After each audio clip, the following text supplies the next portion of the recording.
Almost half of all Californians speak a language other than English at home. 7 million people here primarily use one of more than 200 non-English languages. A state agency denying the existence of that kind of diversity is at the crux of a settlement just reached between advocates trying to help workers get unemployment payments during the pandemic and the embattled Employment Development Department, or EDD. Daniela Urban, the CEO for the Center for Workers' Rights, is one of the advocates who went after EDD about limited language access for its services. She joins me now live. Good morning to you. Good morning. Thanks for having me. Definitely. This is the second settlement that you've helped win against EDD in 4 months about not properly serving the thousands who've been desperate to actually get paid the unemployment dollars they've been due during the pandemic shutdowns and slow business restarts. At what time this was a pool of about 600,000 people, I can't imagine finally getting someone on the line and then there's no help in a language that you can actually understand. Yes, this was incredibly frustrating for claimants during the pandemic, waiting significant amount of time to get through on the phone, only to not be provided the services that you need in order to access benefits. Especially for these claimants where the phone lines are really their only access point because they aren't receiving documents in their own languages in the mail or online, so they have to get through on the phone in order to be able to get services in their own language. And with this settlement agreement, EDD will not only expand their services over the phone, but over the period of compliance that we've negotiated with the department, they will continue to make improvements on both their written and online materials. And with no help from the state agency, EDD, which is supposed to work for the working taxpayers in California, some of these frustrated folks across the state took to paying, when they needed unemployment aid, they took to paying third-party translators to help them connect with EDD because they were just so desperate.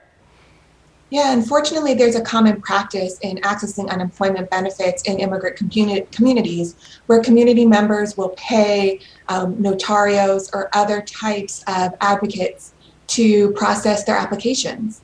These are not experienced professionals, and they often don't know the intricacies of the unemployment system and are providing bad advice to these claimants who, being unemployed, don't have resources to investigate the alternatives, which should be provided by EDD itself.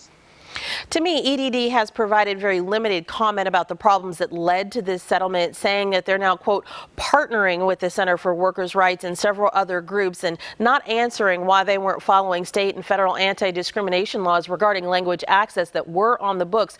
To be clear, this settlement came because a complaint was filed. It wasn't just, oh, let's work together on this kind of thing. Throughout this process, did you ever hear an explanation about why language access wasn't what it should have been to start out with?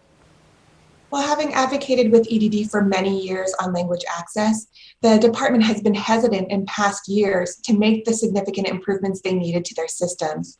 But with the new administration at EDD, they're really taking steps to improve their shortcomings from before. So we see this as a good new development from the department that hopefully will last many years and change their practices when it comes to language access.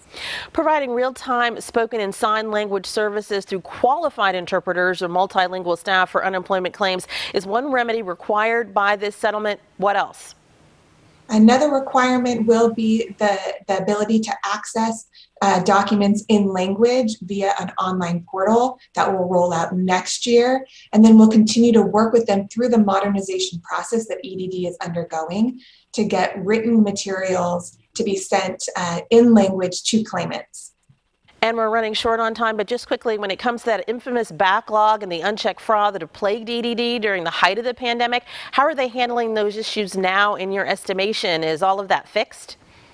No, there's certainly a long way to go on other issues related to EDD, including the backlog and what we're calling the clawback, which is EDD's reassessment of prior determinations. So still much to do on those fronts. Alrighty, and we will check back in with you about all of that as we've tracked this throughout the pandemic. We appreciate you. Thank you so much for having me back. Now let's